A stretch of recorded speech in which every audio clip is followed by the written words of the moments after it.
Hello મિત્રો, કેમ છો? મજામાં છો ને? હું પણ મજામાં છું. તો આજે આપણે બનાવશું સંભારિયા મરચાં. તો એની માટે આપણે મરચાં લીધા છે, આ 8 થી 10 નંગ મરચાં લીધા છે. ને આપણે પહેલાં હવે સિંગદાણા શેકી નાખવાના છે. તો એની માટે પેન લીધું છે, ગેસ શરૂ કરશું ને આપણે સિંગદાણા શેકી લઈશું. આપણે જમવામાં જો મરચાં પીડા હોય ને જમવામાં જો સાઈડમાં મરચાં બનાવી નાખીએ તો જમવામાં પણ સારું લાગે. આપણે હવે સિંગદાણા શેકી નાખશું. આપણા દાણા શેકાઈ ગયા છે, એની અંદર આપણે થોડીક વરિયાળી નાખી દઈશું, એટલે થોડી થોડી એ રીતે શેકાઈ જાય. થોડીક ગેસ કરી દઈશું બંધ.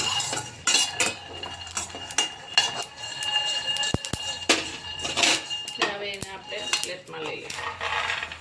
હવે એને થોડીક વાર ઠંડુ થવા દઈશું. ત્યાં સુધી આપણે મરચાં કાપી લઈશું.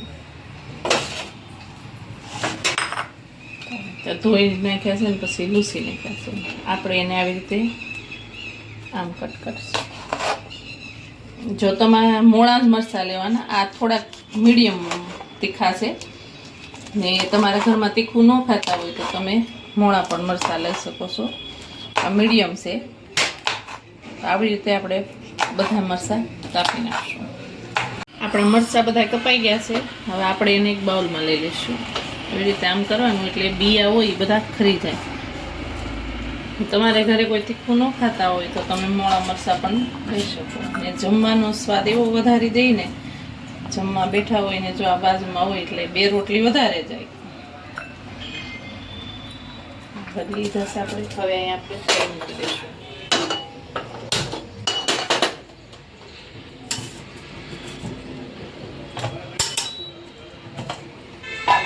તેલ નાખીશું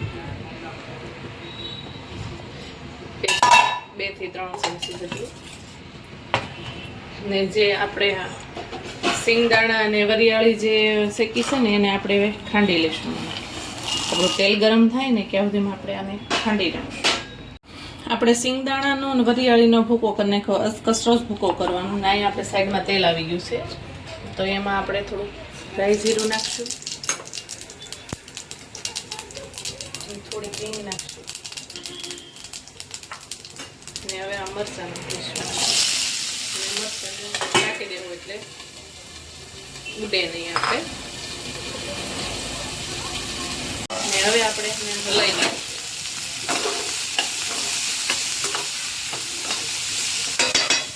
અંદર આપણે થોડીક હળદર નાખી દઈશું.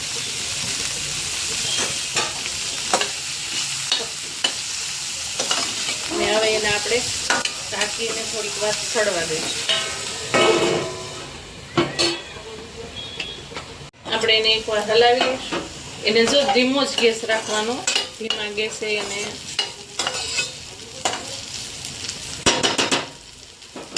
થોડાક આપણે 1 ચમચી જેટલા તલ નાખી દઈશું. 1 થી 2 ચમચી તમને ભાવતા હોય એવો નાખો તો અમને તો ભાવે છે.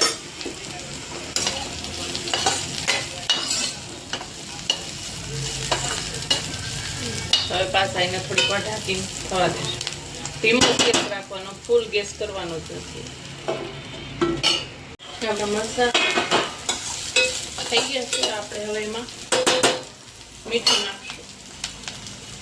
સ્વાદ પ્રમાણે મીઠું નાખશું. થોડુંક આપણે સિંગદાણાના ભાગનું, મરચાંનું બેયનું ભાગનું આપણે મીઠું નાખશું. હવે આપણે 1 થી 2 ચમચી જેટલો ચણાનો લોટ નાખશું. આની આરે નાખી દઈએ ને એટલે શેકાઈ જાય.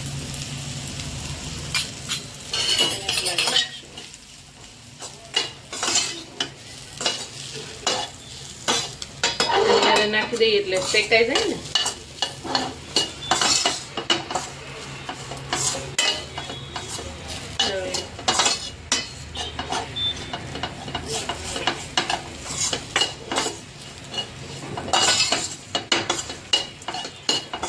બહુ જ સરસ લાગે છે.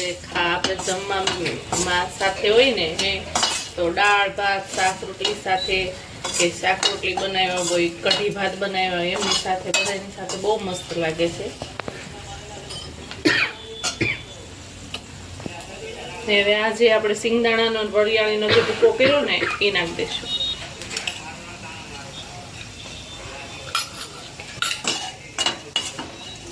એ આપણે નાખી દઈશું.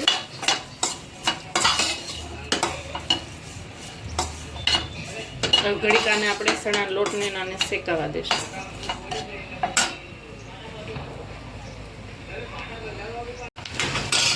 આપણે ખાંડ નાખી દઈશું, થોડી ચપટી ખાંડ નાખવાની અને થોડોક આપણે આમચૂર નાખશું.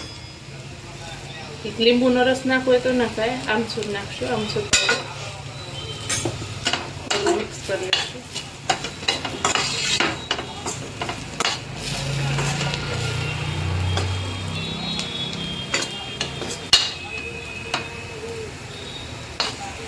ને હવે થોડાક આપણે ધાણા ભાજી નાખી દઈશું.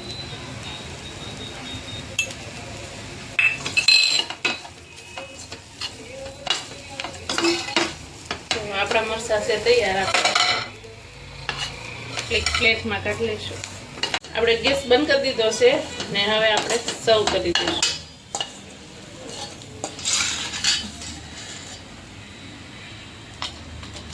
જો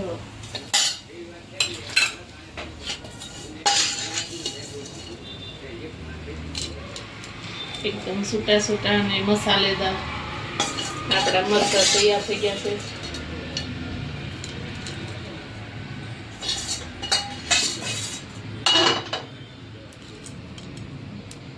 તૈયાર છે આપણા સંભારિયા મરચાં.